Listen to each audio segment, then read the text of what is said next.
we're going to find the limits of stuff. That's just it. I feel like my purpose of doing this is for you guys, so that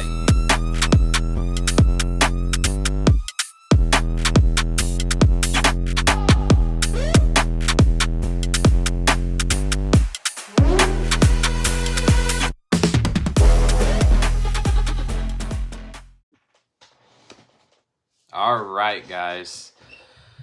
It's pretty cold, wet, and rainy here in Nebraska, but I wanted to do an update response video that,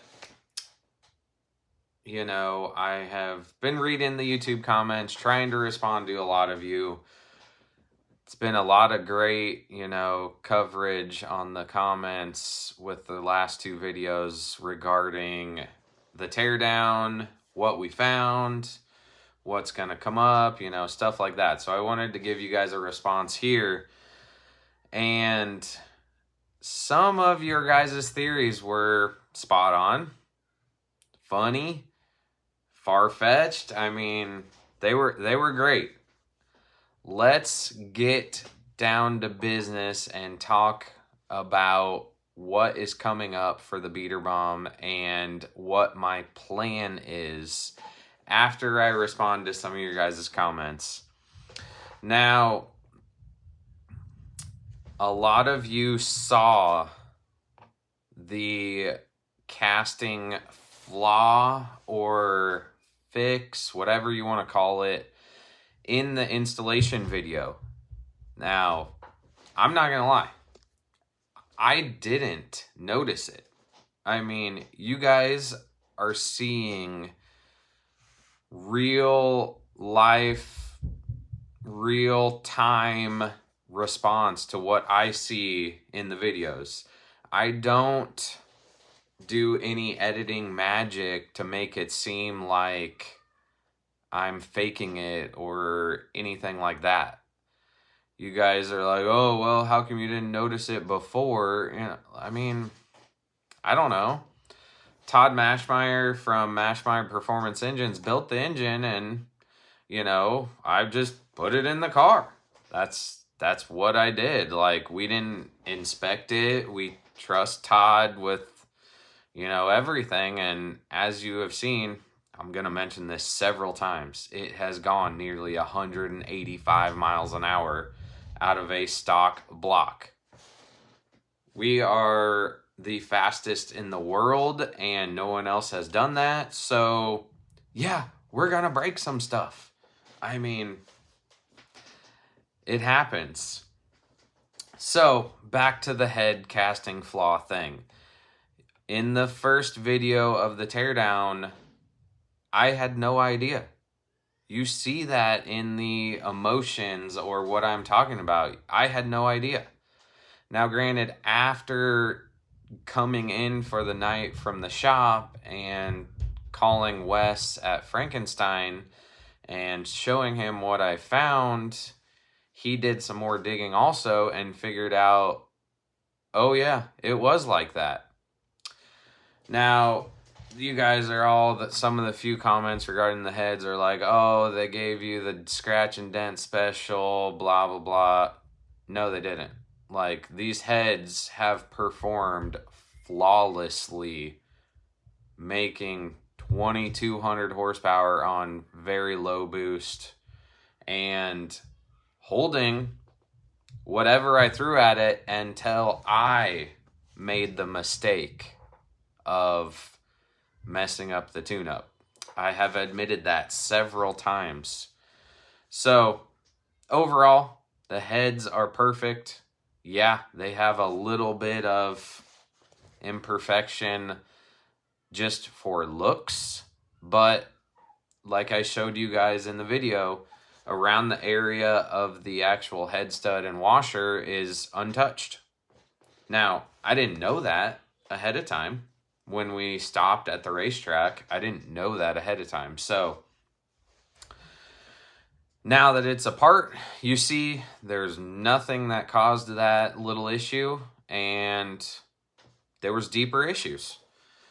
A lot of you guys did, in the first video say, oh, it probably lifted the head and torched up under there. Now that we see that the head's off, you see the head gasket only was breached just a little bit, and there was absolutely no torching of any kind.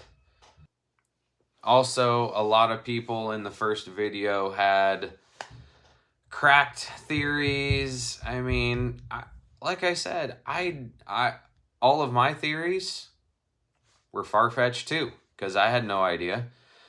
Could the header have been leaking down onto that? I looked, didn't see any cracks. I looked at the spark plug wire arcing, even though those are so far out there.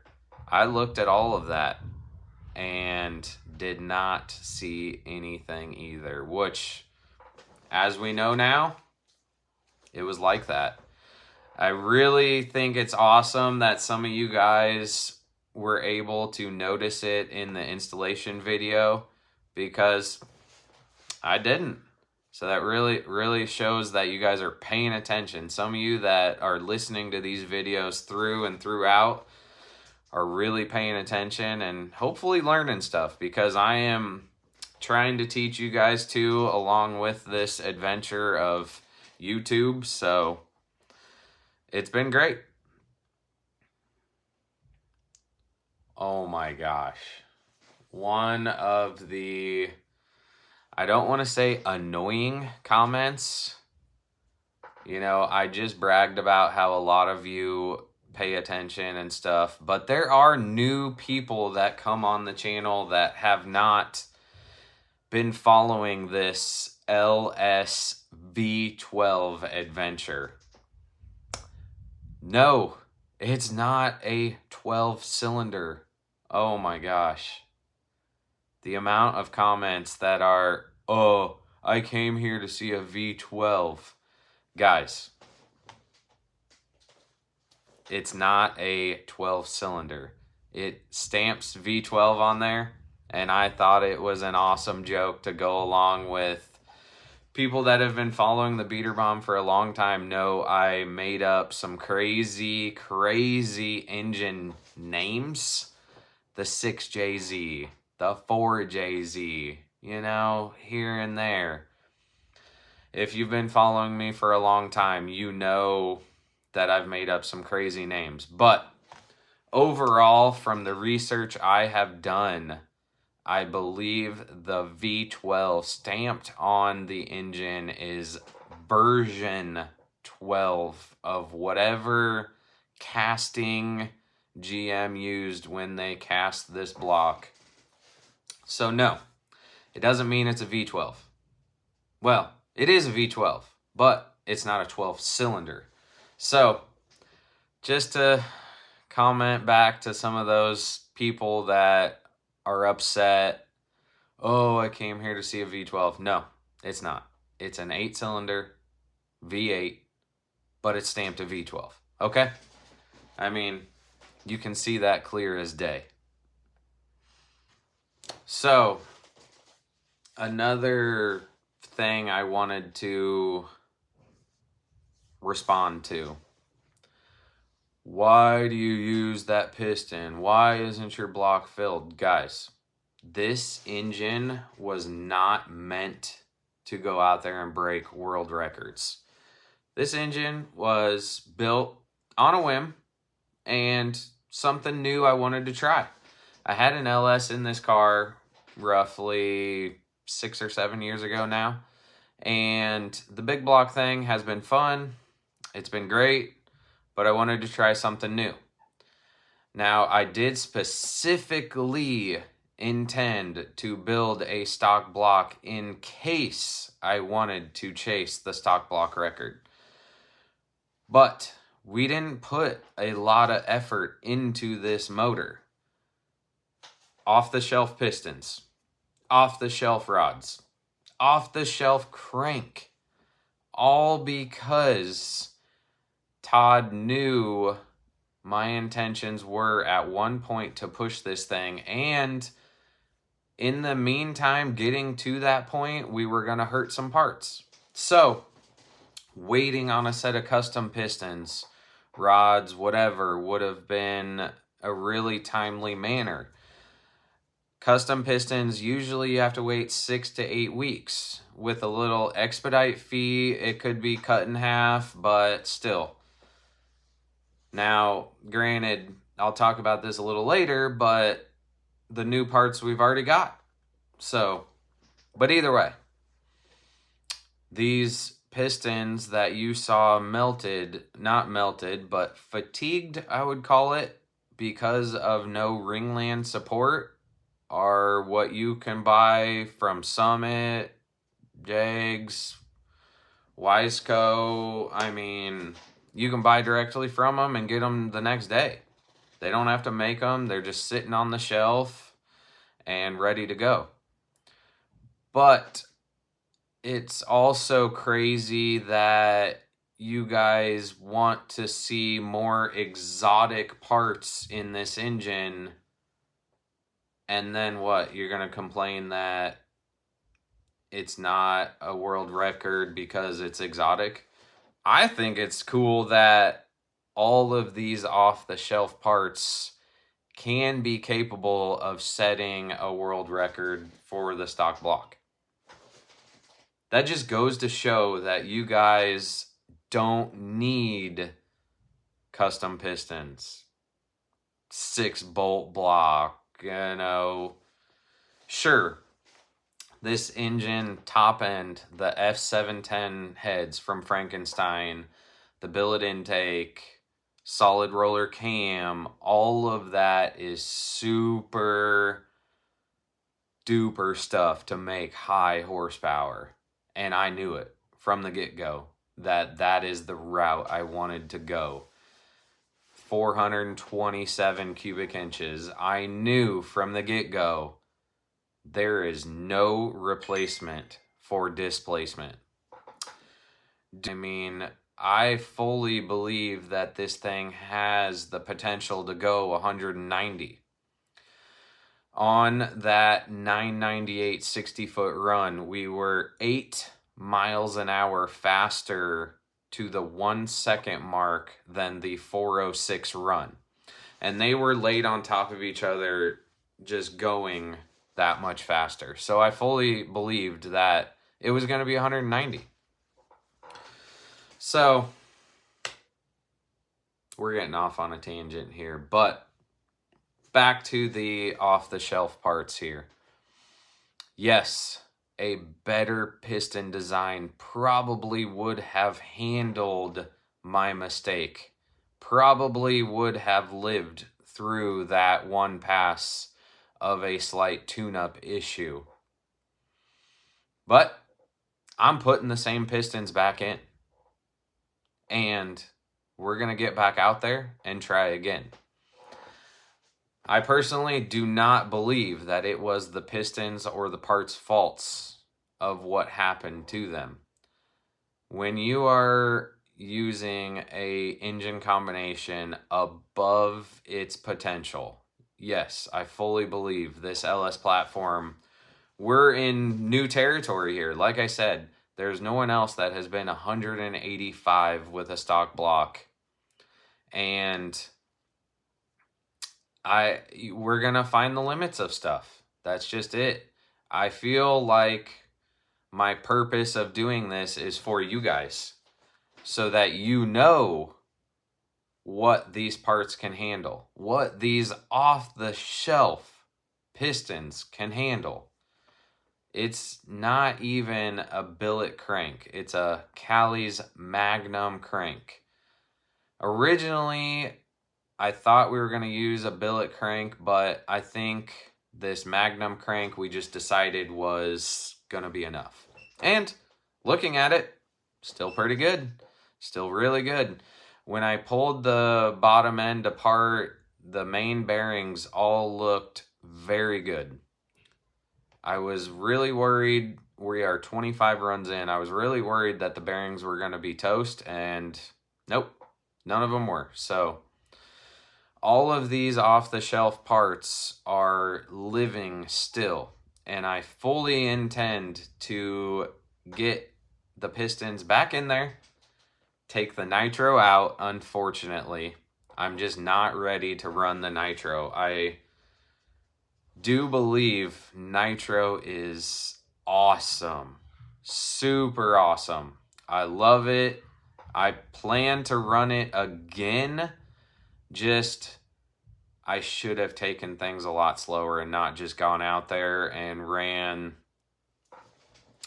you know, a 14, 410 tune-up right off the rip when I should have red plugs, maybe taken it to the dyno, seen what this LS wanted. The unfortunate thing that I figured out was it actually maxed out the injectors. The nitro requires more fuel. It also requires a richer air fuel target, so I did richen it up. However, the injectors came to the end and went lean. The timing pull really upset a lot of things also, so overall, like I've mentioned to you guys, all my fault in the tuning strategies that I had. But Todd has the engine. Nothing was wrong with the heads, like you guys saw. Got fresh head gaskets to put on. Gonna just clean everything up, and Todd's gonna put some new pistons in there, get some fresh rings, fresh bearings, because why not? He's there. Rings come with the pistons, bearings, a few $100s. Overall, it was great to pull the engine apart and see it after 25 runs. Now, granted, only about 10 of those runs were at very high horsepower. The fueling numbers on the Holly were showing around 2,700 horsepower, which it's an estimated number, and granted, the nitro really affects it also, but there is no doubt about it. This thing was making 25 to 3,000 horsepower. The numbers at the weight to go 185 tell that story too. The numbers on the dyno at 2,200 horsepower and then the added boost that I was running tell that story too. So overall, it is super impressive that this engine with off-the-shelf parts, stock block, was able to handle that. You guys got to remember, 4 bolts per cylinder still. 4 bolts. You don't need a 6-bolt block. None of the sleeves moved. None of the bearings moved.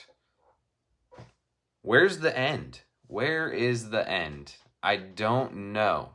I really don't know. So, plans moving forward. I hope to have the engine back from Todd here in a few weeks. We've got all the parts.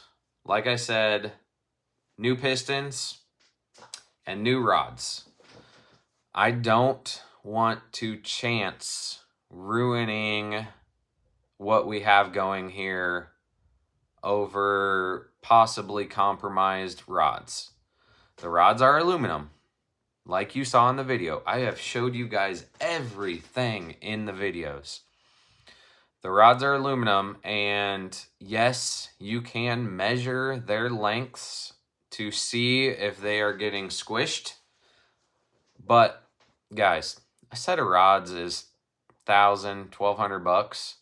Is that really worth ruining a set of heads, camshaft, block over $1,100, $1,200?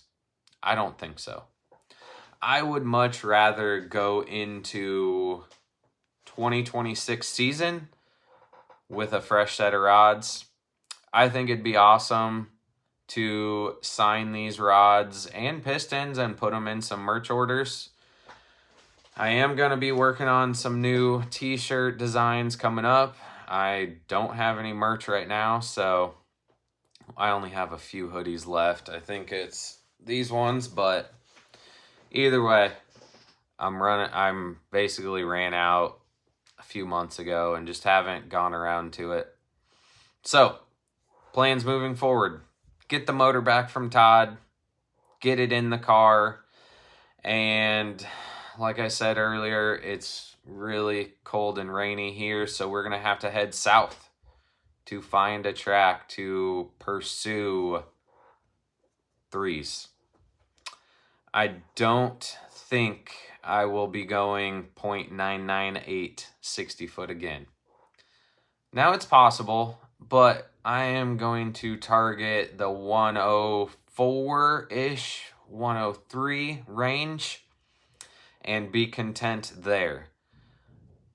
And then hopefully that'll be enough to go in the 390s. Whether it's a 399.9, that's good enough for a 3. Whether it will go 380s, not until I probably get some nitro back in there. I do believe we're running out of turbo a little bit. The back pressure is starting to climb over 1-to-1. Now, the big block had tons of back pressure with these turbos. So the LS has been doing a lot better because it's a lot smaller motor. So your usable turbo range gets a lot better. But I think we're running out of turbo here soon, and that is where the nitro will come into play if I needed more power, which I don't know if I mentioned it to you guys, that 998 tune-up was only a 111 on methanol. So that is how much power the nitro feeds in. Now granted, lean is mean, and detonation was happening, and so that made more power because it was so lean, but oh well.